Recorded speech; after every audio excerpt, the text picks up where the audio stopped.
Hello everyone, नमस्कार मेरे प्यारे दोस्तों। इस वीडियो में हम समझेंगे कि सांप का तस्करी क्यों होता है और इसके क्या फायदे हैं, क्या नुकसान हैं। क्योंकि यार पिछले साल भी हमने सुना था कि एक बहुत ही प्रमुख यूट्यूबर है, फेमस यूट्यूबर है, उनको भी इस आरोप में गिरफ्तार किया गया था। क्या हुआ था नहीं हुआ था ये एक अलग मैटर है, बट हम इस वीडियो में समझने वाले कि आखिर ऐसा क्यों होता है।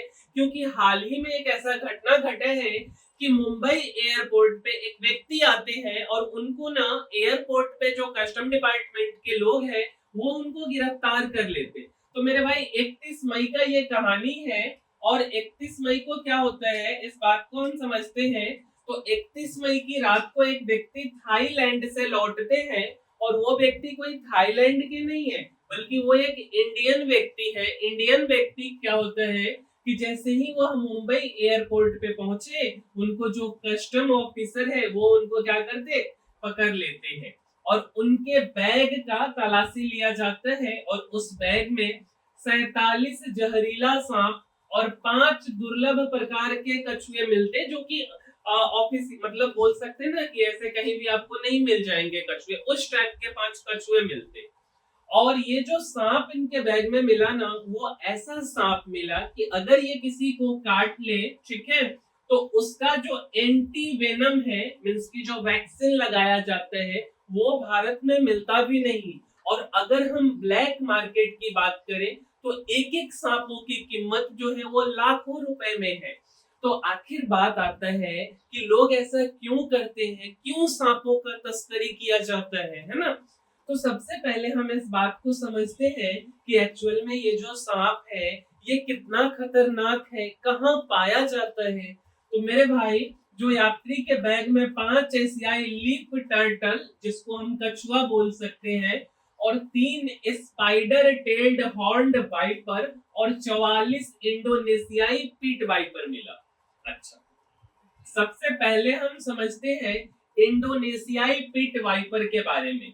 तो बेसिकली मेरे भाई, इंडोनेशिया और मलेशिया में ये वाला सांप पाया जाता है। मींस कि इनके बैग में जो 44 सांप मिला है, वो 44 सांप किस कंट्री में पाया जाता है, तो वो जो सांप है मेरे भाई, वो इंडोनेशिया और मलेशिया में पाया जाता है।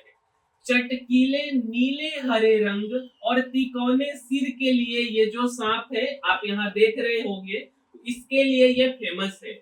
अगर इसका जहर खून में मिलकर दर्द, सूजन और ब्लीडिंग शुरू कर देता, मीन्स अगर ये काट ले तो क्या होता है कि आपको दर्द महसूस होने लगेगा, सूजन हो जाएगा और ब्लीडिंग शुरू हो जाता। भारत में इसका जो तस्करी है, मीन्स दूसरे कंट्री से लेके आना, ये जो है क्या है, तो इसका तस्करी को अवैध माना जाता है और इसके लिए वैक्सीन भी इंडिया में नहीं मिलता है।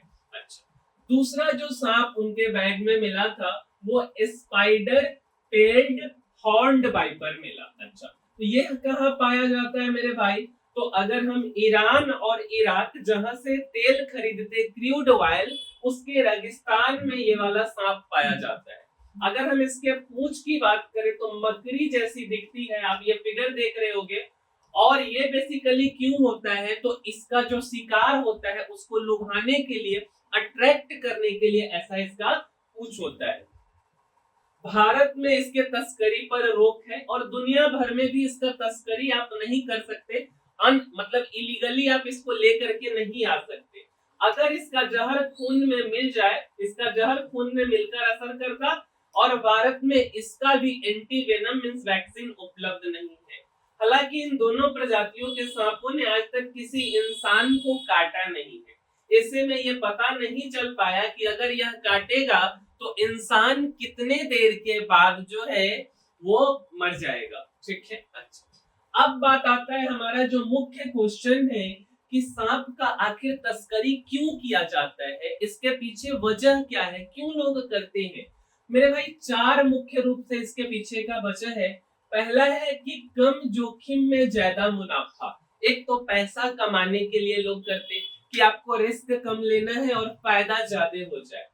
बोला गया है कि यार अमूमन सांपों की तस्करी कम जोखिम वाली मानी जाती है। वही ब्लैक मार्केट में स्पाइडर टेल्ड हॉर्न्ड वाइपर की कीमत 12 लाख रुपया है और इंडोनेशियाई पीट वाइपर की कीमत 2 लाख रुपया है ब्लैक मार्केट में। क्लियर? अच्छा, दूसरा जो बात है वह क्या है कि अवैध व्यापार से संगठित अपराध में मदद। मतलब सांप का जो तस्करी है इससे हथियार खरीदना, मनी लॉन्ड्रिंग जैसे कामों के लिए पैसा जुटाया जाता है। इन्हें दक्षिण पूर्व एशिया, साउथ अफ्रीका और मिडिल ईस्ट से पकड़कर दूसरे देशों में बेचा जाता है। और तीसरा जो बात है, दुर्लभ सांपों को पालतू जानवर बनाना, मीन्स इसको जैसे कुत्ता बिल्ली को लोग पोसते हैं अपने घरों में रखते, वैसे ही सांपों को भी लोग घरों में रखते। क्लियर? अच्छा, कुछ शौकीन लोग दुर्लभ और जहरीले सांपों को खरीद कर रखना पसंद करते हैं। सांप जितना रेयर होगा उसकी उतनी ज्यादा कीमत होगी। उनकी प्रजाति और जहर पर भी कीमत तय होती है कि वो कितने जहरीले हैं। अब बात आता है चौथा। तो चौथा बात मेरे भाई क्या है कि सांप की केचुली से लग्जरी आइटम बनता है, जैसे पर्स हो गया, बैग हो गया। और ये जितना महंगा सांप, जितना जहरीला सांप, उतना लग्जरिटी का उसका प्राइस होता है। तो सांप की स्किन से हैंड बैग, जूते, बेल्ट भी बनाए जाते हैं। सांप की स्किन का रंग अनोखा होता है, इसीलिए इससे जो बना हुआ चीज है वो लग्जरी कैटेगरी में शुमार है और मार्केट में बहुत महंगा बिकता।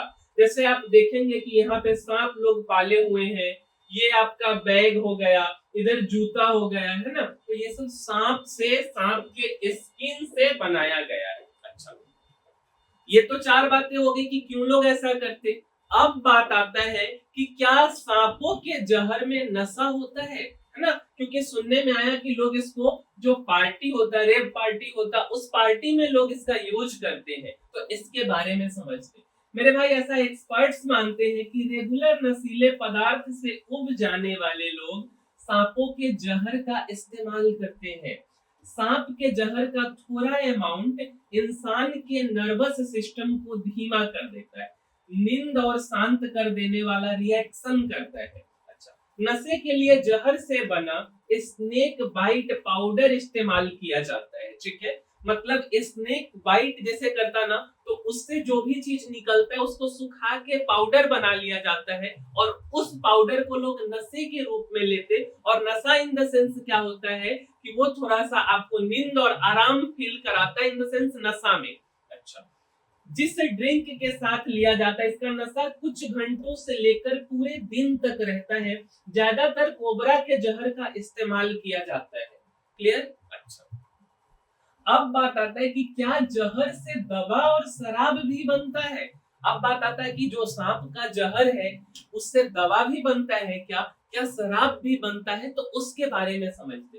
तो मेरे भाई, सांप के जहर में प्रोटीन, एंजाइम, पेप्टाइड्स जैसे केमिकल होने के कारण इससे दवा और शराब भी बनती है। अच्छा, दवा बनाने के लिए जहर को सुखाकर पाउडर बनाया जाता, बाद में इसे लैब में anti venom, high blood pressure, cancer, pain killers जैसी दवाएं बनती हैं।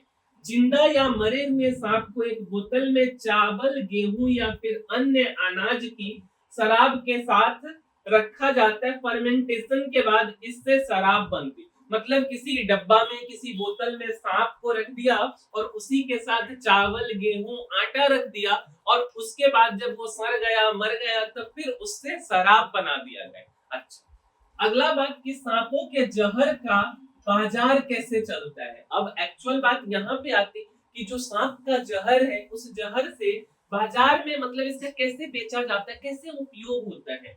तो मेरे भाई, दुनिया भर में सांपों के जहर का कारोबार वैध और अवैध रूप से चलता है, दोनों है, लीगली और इलीगली। अगर हम किंग कोबरा के 1 लीटर जहर की कीमत 52 लाख रुपया तक होता है, लेकिन तस्करी में ये इससे भी ज्यादा होता है।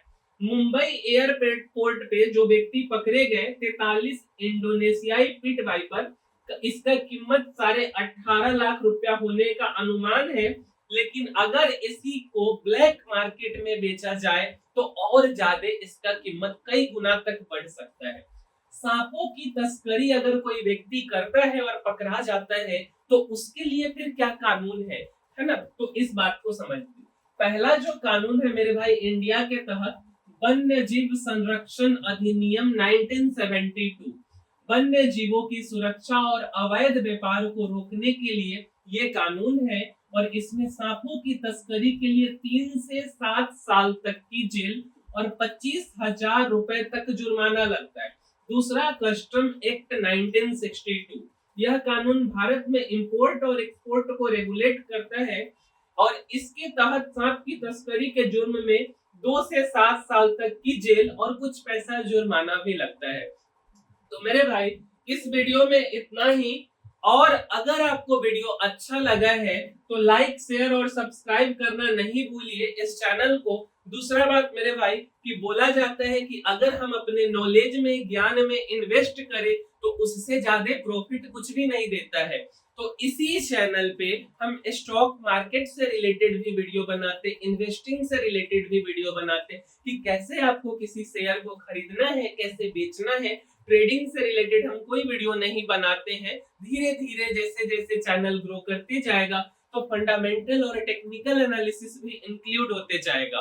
तो आप इस चैनल को सब्सक्राइब कर दीजिए और थोड़ा थोड़ा सा सीखते रहिए। अगर आप देखना चाहें तो कुछ इस टाइप का वीडियो है कि आप डिविडेंड कैसे देखेंगे किसी कंपनी का, है ना, और भी काफी सारी वीडियो है।